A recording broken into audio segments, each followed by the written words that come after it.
मौसम की रानियां। कई सदियों पहले की बात है। इज़राइल में एक बूढ़ी अम्मा थी। वहां पर हमेशा ठंडी मौसम होने के कारण उनका एक भी वारिस नहीं बचा। बूढ़ी अम्मा बहुत परेशान रहती थीं कि आखिर इस संसार का क्या होगा। एक दिन जीसस के पास खड़े होकर, ओह गॉड, क्या इस संसार के मौसम में कोई चेंजेस नहीं होंगे? क्या हम लोगों को ऐसे ही मरना पड़ेगा? तभी वहाँ पड़ोस की औरत दौड़ते हुए आती है। आंटी, प्लीज देखो ना, चिंटू के फादर को क्या हो गया? वो पसीने पसीने हो गए हैं, आँख भी नहीं खोल रहे हैं। चलिए ना। बूढ़ी अम्मा घर से निकलकर उसके घर जाती है। क्या हो गया? अरे, इसकी तो डेथ हो गई। ओह गॉड, हाँ, मैं बर्बाद हो गई। ओह गॉड, क्या कोई रास्ता नहीं है इस मौसम की मनमानी को रोकने का? बूढ़ी अम्मा से लोगों का बेवजह मौत के मुंह में समाना सहा नहीं गया और उसने तुरंत ही डिसाइड किया कि इस परेशानी से वही संसार को मुक्त करवाएगी। ऐसा सोच वो एक दिन गॉड की खोज में निकल पड़ती है।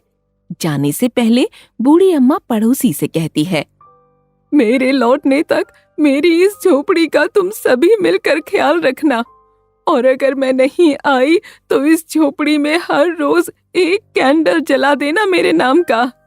ऐसा मत कहो आंटी, आपको आना ही होगा और हमें आपकी ऑनेस्टी पर भरोसा है। ऐसा बोल वो घर से निकल जाती है। पैदल चलते चलते 2 दिन बीतने के बाद समुद्र के किनारे बुरी हालत में एक मगरमच्छ मिलता है। उसे कराहते देख बिना सोचे समझे बूढ़ी अम्मा उसकी पट्टी करने में जुट जाती है। तुम्हारा एहसान है मुझ पर। इतना खूंखार होने के बावजूद भी तुम्हें मुझसे डर नहीं लगा और मेरे दर्द को समझा। डर? डर किस बात का? और तुम्हारी मदद करना तो मेरी ड्यूटी है। इतनी बूढ़ी होने के बावजूद तुम पैदल जा रही हो, बहुत थकी हुई लग रही हो। मैं गॉड को ढूंढने जा रही हूँ, क्योंकि मुझसे संसार की ऐसी हालत देखी नहीं जा रही है। आखिर किसी न किसी को तो पहल करनी ही थी ना। तुम्हारा सपना जरूर पूरा होगा। मेरी तरफ से ये जादुई मोती तुम्हारे लिए। जब भी तुम हेल्पलेस होगी तब इस मोती को तुम अपने हाथों से घिसना, इससे तुम्हें जरूर मदद मिलेगी। और हाँ, बस ये याद रखना, 3 मिलेगी, तीनों को लाना है। इस पहेली को सुलझाना जरूर। उसके बाद मगरमच्छ वापस समुद्र में चला जाता है। थोड़ी ही दूर चलने के बाद अचानक समुद्र में लहरें उठने लगती हैं, जिसके कारण बूढ़ी अम्मा समुद्र में डूब जाती है और एक अद्भुत लोक में पहुंच जाती है। अरे, ये कहाँ आ गई मैं? मुझे तो संसार की तकलीफ दूर करने के लिए गॉड से मिलने जाना था। तभी वहाँ उस अद्भुत लोक की रानी आ जाती है। आप बहुत सही जगह आई हो अम्मा। एक्चुअली गॉड तक जाने का रास्ता इसी महल से होता हुआ जाता है, लेकिन आपको इस महल का रास्ता तभी मिलेगा जब आप मेरी तीनों बेटियों की परेशानियों को दूर कर पाएंगी। ये कैसी शर्त है? अच्छा चलो ठीक है, ये शर्त भी मंजूर है। फिर बूढ़ी अम्मा रानी के साथ उनकी तीनों राजकुमारियों के कमरे में बारी बारी से जाती हैं। बूढ़ी अम्मा नोटिस करती हैं कि पहली राजकुमारी को बहुत गर्मी लगती है, दूसरी को बहुत ठंड लगती है और तीसरी केवल रोती रहती है। फिर रानी और अम्मा तीनों के कमरे से निकलते हुए, रानी साहिबा, आपकी बेटियों की प्रॉब्लम तभी जाएगी जब आप मुझ पर भरोसा कर बारी बारी से तीनों बेटियों को हमारे संसार में 4-4 महीने के लिए भेजेंगी। मुझे आप पर भरोसा है अम्मा। अगर वो तीनों चाहें तो आप उन्हें ले जा सकती हैं। फिर रानी तीनों राजकुमारियों से कहती है, मेरे बच्चों, तुम्हें धरती लोक में जाना पड़ेगा 4 महीनों के लिए, तभी तुम तीनों खुश रह पाओगी। इम्पॉसिबल है, हम कहीं नहीं जाएंगे, किसी भी हाल में नहीं। बूढ़ी अम्मा तीनों राजकुमारियों से ना सुनते ही मगरमच्छ के दिए हुए मोती को हाथ में रगड़ती हैं। मोती को रगड़ते ही तीनों राजकुमारी अचानक मान जाती हैं। अम्मा, हम तीनों को आपकी शर्त मंजूर है। हम बारी बारी से आपके साथ चलने के लिए तैयार हैं। चलो राजकुमारी, पहले बड़ी, पहले तुम चलो। तुम्हारे जाने से धरती में 4 महीने तक गर्मी ही गर्मी रहेगी। फिर बूढ़ी अम्मा के साथ बड़ी राजकुमारी चली जाती है। बस फिर क्या था, राजकुमारियों के व्यवहार के अनुसार 4 महीनों का मौसम सेट हो जाता है।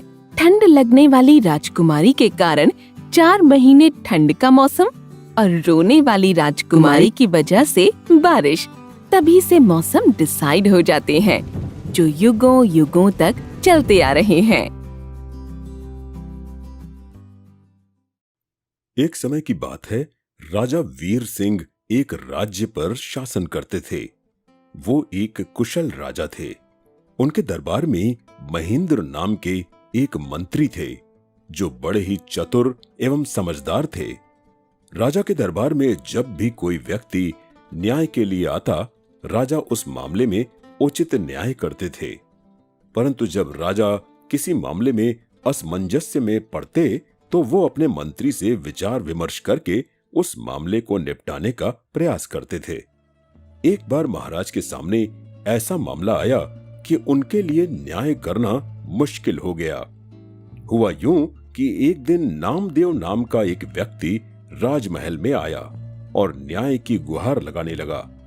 घोर अनर्थ, घोर अनर्थ, घोर अनर्थ। महाराज, मुझे न्याय दीजिए। महाराज, महाराज, मैं आपसे न्याय की गुहार करता हूँ। राजा ने उससे पूछा कि तुम्हारे साथ किसने अन्याय किया है? तो नामदेव ने बताया कि महाराज, मैं कल अपने मालिक के साथ कहीं जा रहा था, तो मुझे रास्ते में एक पोटली मिली जिसमें 2 चमकते हीरे थे।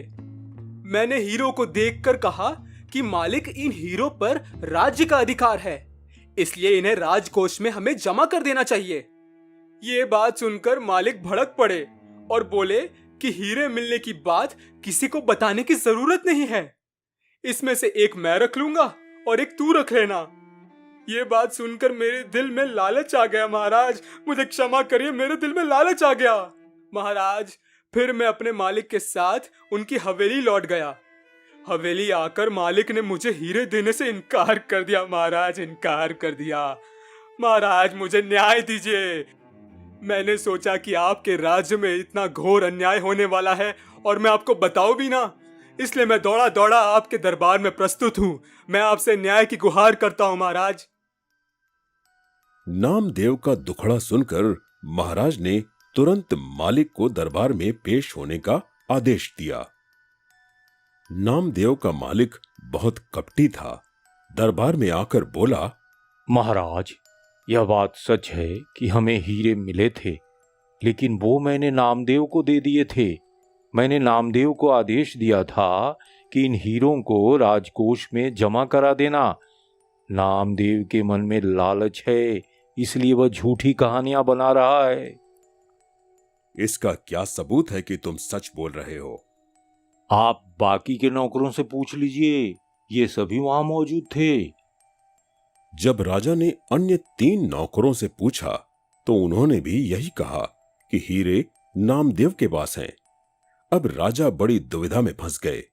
उन्होंने सभा समाप्त कर दी और कहा कि फैसला कुछ समय बाद सुनाया जाएगा। राजा ने भीतर अपने कमरे में अपने सभी मंत्रियों से सलाह मांगी। किसी ने कहा कि नामदेव ही झूठा है, तो कोई बोला कि नामदेव का मालिक ही दगाबाज है। राजा ने महेंद्र की ओर देखा, जो अब तक शांत खड़े थे। तुम्हारा क्या विचार है महेंद्र? महाराज, मेरे पास एक युक्ति है जिससे मैं इस मामले को शीघ्र हल करने का प्रयास कर सकता हूँ। सब दूध का दूध और पानी का पानी हो जाएगा। आप मुझे बस 1 दिन का समय दीजिए, और हाँ, उस दिन मुझे दरबार के कार्य से मुक्त रखिए। मैं पूरी ऊर्जा इस मामले को निपटाने में लगाना चाहता हूँ। राजा इस मामले को जल्द से जल्द सुलझाना चाहते थे, इसलिए वो राजी हो गए। अगले दिन मंत्री महेंद्र अपने कमरे में अकेले थे। उन्होंने मामले की पड़ताल करनी शुरू की।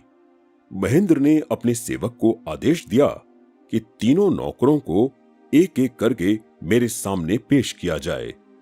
सेवक पहले नौकर को लेकर हाजिर हो गया। क्या तुम्हारे सामने तुम्हारे मालिक ने नामदेव को हीरे दिए थे? हाँ मंत्री जी, मेरे सामने ही मालिक ने हीरे नामदेव को दिए थे। मैं साथ में ही था। महेंद्र ने उसे एक कागज और कलम देकर कहा। तुम उस हीरे का चित्र बनाकर दिखाओ। नौकर घबरा गया और बोला, जब मालिक ने नामदेव को हीरे दिए तब वो लाल थैली में थे। मैं हीरे देख नहीं पाया। अच्छा ठीक है, तुम यहीं खड़े रहो। इसके बाद दूसरे नौकर को बुलाने का आदेश दिया गया। दूसरे नौकर से भी महेंद्र ने वही पूछा। अगर तुमने हीरे देखे थे तो उनका चित्र बनाकर दिखाओ। दूसरे नौकर ने कागज लेकर उस पर 2 गोल गोल आकृतियां बना दी। अब तीसरे नौकर को भी बुलाया गया। तुम्हारे मालिक ने जब हीरे नामदेव को दिए तब तुम साथ में ही थे ना? बिल्कुल, मैं मालिक के साथ था मंत्री जी। तब तो तुमने हीरे भी देखे होंगे। नहीं मंत्री जी, हीरे भोजपत्र से बने एक लिफाफे में थे, इसलिए मैंने उन्हें नहीं देखा। महेंद्र अब तक जान चुके थे कि ये तीनों नौकर झूठ बोल रहे हैं और इनका मालिक भी झूठ बोल रहा है। उन्होंने तीनों नौकरों को सैन्य निगरानी में रखा और अगले दिन तीनों को लेकर राज दरबार में उपस्थित हुए। महाराज, मैंने मामला हल कर दिया है। मैंने हीरो के संदर्भ में इन तीनों से एक ही सवाल किया, परंतु इन तीनों के उत्तर अलग अलग थे। इसका अर्थ यह है कि असली अपराधी नामदेव का मालिक है। उसी के अंदर हीरो के प्रति लालच आया और उसी लालच के कारण उसने नामदेव के साथ छल किया। तीनों नौकर घबरा गए और राजा के पैरों में गिर पड़े। हमारा कोई दोष नहीं है, बल्कि मालिक ने हमें झूठ बोलने को कहा था, नहीं तो जान से मारने की धमकी दी थी। गवाहों की बात सुनकर महाराज ने सैनिकों को आदेश दिया कि इनके मालिक के घर की तलाशी ली जाए। तलाशी लेने पर दोनों हीरे मालिक के घर से बरामद हुए।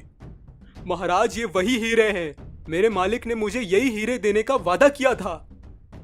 इस बेईमानी के कारण उसे 1000 स्वर्ण मुद्राएं नामदेव को देने का आदेश दिया गया और 20,000 स्वर्ण मुद्रा का जुर्माना भी लगाया गया। राजा का यह निर्णय सुनकर नामदेव अत्यंत प्रसन्न हो उठा और राजा एवं उनके बुद्धिमान मंत्री महेंद्र का गुणगान करने लगा। जय हो महाराज की जय हो, मंत्री महोदय महेंद्र की जय हो। महाराज, आज आपने मुझे बचा लिया। आज आपने एक सच्चे राजा होने का धर्म निभाया। और मंत्री जी, मैं आपके बारे में क्या ही कहूं। आपकी बुद्धिमत्ता से मैं मंत्रमुग्ध हो गया। आज आपने हमारे सामने अपनी बुद्धिमानी का परिचय दिया है। अपनी सूझबूझ एवं तर्क से इन मालिकों की सच्चाई सबके सामने लाई है। महाराज, जब तक आपके दरबार में ऐसे गुणवान और कुशल मंत्री होंगे, तब तक आपकी प्रजा चैन की नींद सो पाएगी। इस तरह बुद्धिमान मंत्री महेंद्र की होशियारी से नामदेव को न्याय मिला और वो राजा के दरबार से खुश होकर लौटा।